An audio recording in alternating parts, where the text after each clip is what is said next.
Okay, so today we are going to look at what is the meaning of ambiguity and different ways that sentences in a natural language can be ambiguous. Okay.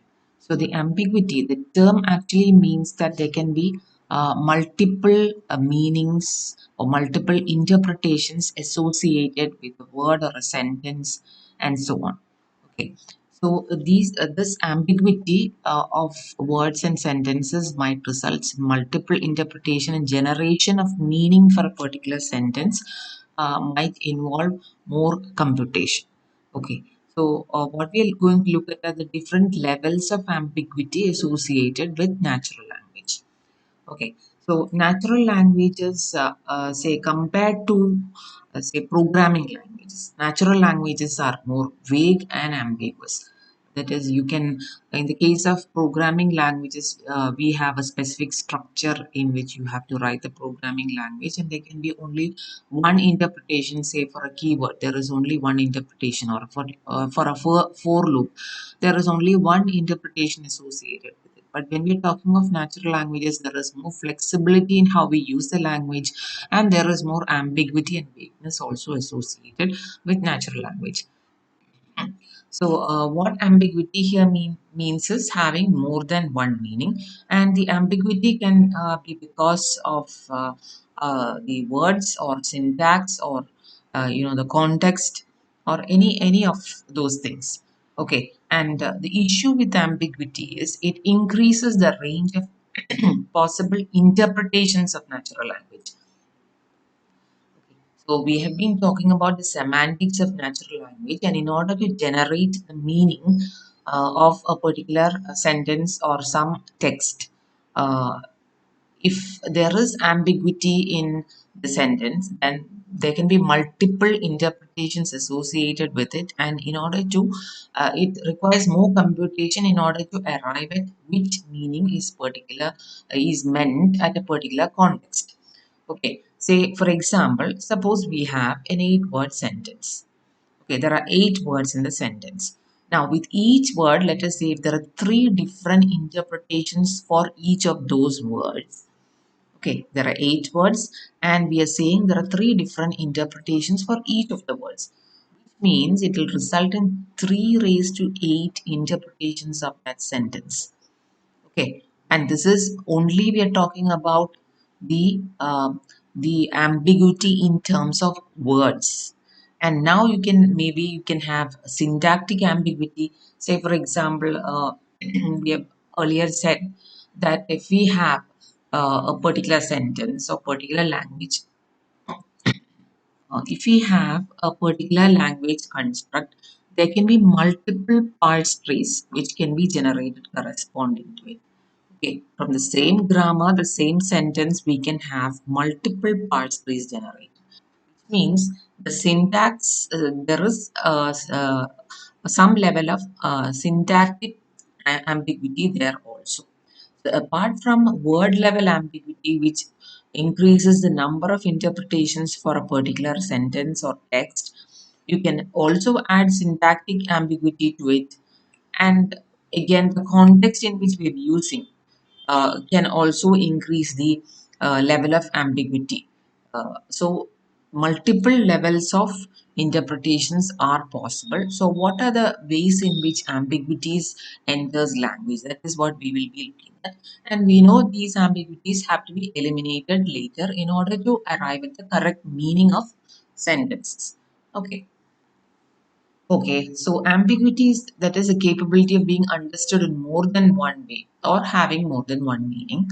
And ambiguity can occur at the lexical level, the syntactic level, semantic level, and pragmatic level. These are different levels at which ambiguity can arise. So we already said lexical ambiguity means you can have ambiguity of a single word. A single word can be interpreted in different ways. We have already talked about word senses, right? Word senses can be there. Now, say for example, if you look at this particular sentence, look at the sky. Okay, so we have the word look here. It is a verb, right? Look at the sky. Look is a verb here. And another sentence is Lubna gave me a warm look. Again, you have the same word look here, and this is actually warm look. Look is a noun. Okay, so here we have got the same word with this is a verb and this is a noun.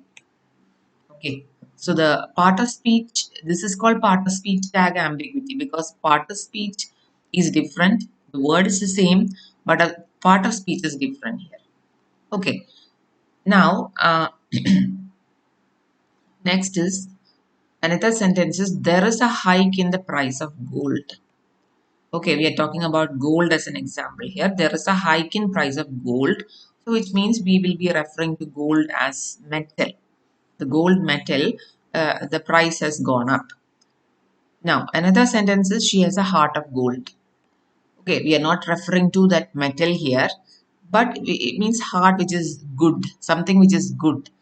So this same here we have got the same word, price of gold, this is noun, heart of gold, this is also noun, right? Both are nouns, and still we have got different interpretations for that same noun, same word.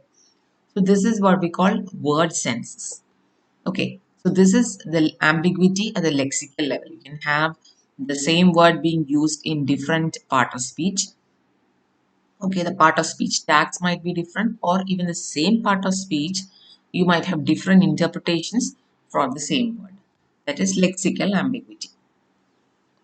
Okay, this is in the text we are given corresponding to WordNet. WordNet, we said, is a database of words and their different interpretations and the relationships to other words, hypernymy, hyponymy, all those what structure or the hierarchy is represented inside WordNet. Okay, so in this, gold has a five interpretations. Okay, so gold can be coins made of gold. Okay, we might have gold as a color. Okay, amber or gold is a deep yellow color. It can refer to that. Okay, gold with atomic number 79, which is the metallic element. That is another interpretation. Gold might refer to great wealth. Or like we saw in the earlier example, gold child was as good as gold. She has a heart of gold, which means something really precious or important. Okay, it's something, heart of gold is about something good or precious, right? So the same word can have multiple interpretations, and this is ambiguity at the lexical level. Okay, now we move on to syntactic ambiguity. So a sequence of words can be interpreted differently based on its structure. So I think we have already seen when we were talking about parsing or syntactic analysis, the same sentence can generate multiple parse trees, which multiple parse trees means multiple way of interpreting the same sentence. Say for example, the man saw the girl with the telescope. Okay, so you can either interpret this as the man saw the girl with the telescope. Okay, the man saw the girl with the telescope, the girl who was holding the telescope. Or you can say the man saw the girl, this man saw the girl using his telescope. So it is the same sentence, there is nothing which is changed. But if you, when you, these two sentences actually generate two different parse trees, right? Okay, so this is a noun phrase followed by a verb followed by another noun phrase. Okay, so if you interpret it that way, then uh, what you have different structure for the same sentence, different structure is generated. That is syntactic ambiguity. Similarly, if you look at this sentence, stolen painting found by tree. Okay, so one interpretation is the stolen painting was found by the tree. Okay, we don't know whether tree can find a stolen painting. So at the language level or the machine level, we do not know whether that is possible. So a machine can actually interpret this way: a tree found a stolen painting. Okay, stolen painting was found by the tree. Or you can say stolen painting was found near a tree, by the tree, right? It is near the tree. So these are again two interpretations. But the first interpretation, we know as human beings, we know it is not valid, and that can be enforced. Such sort of validity can be enforced using what are known as selectional restrictions, which we saw in the last class. That is, you can say that is, in order to have a verb, when you have a verb find, it has to take an animate agent. This is an inanimate object, so you cannot have an inanimate object when you have find as a verb. Something to be found must be found by an animate object. If you have a selectional restriction like this, then we know this is no longer valid, and so the ambiguity can be resolved like that. Okay, so that is about syntactic ambiguity. Okay, semantic ambiguity. Okay, you can have multiple meanings associated and multiple interpretations also. So, meaning of words themselves can be misinterpreted. Say, for example, Iraqi head seeks arms. So, maybe you can say Iraqi head, the head of Iraq is seeking arms. Arms means weapons. It could be weapons. Okay. Or Iraqi head can be okay. Arms, you can have one meaning is weapons, another is body part. And similarly, head can be Iraq's chief, or a head can be the body part itself, right? So, this, when you think of that, it gives you multiple interpretations of the same sentence. So, that is semantic ambiguity. It is associated with the meaning when you have multiple meanings associated with it. Okay. And finally, we have pragmatic ambiguity.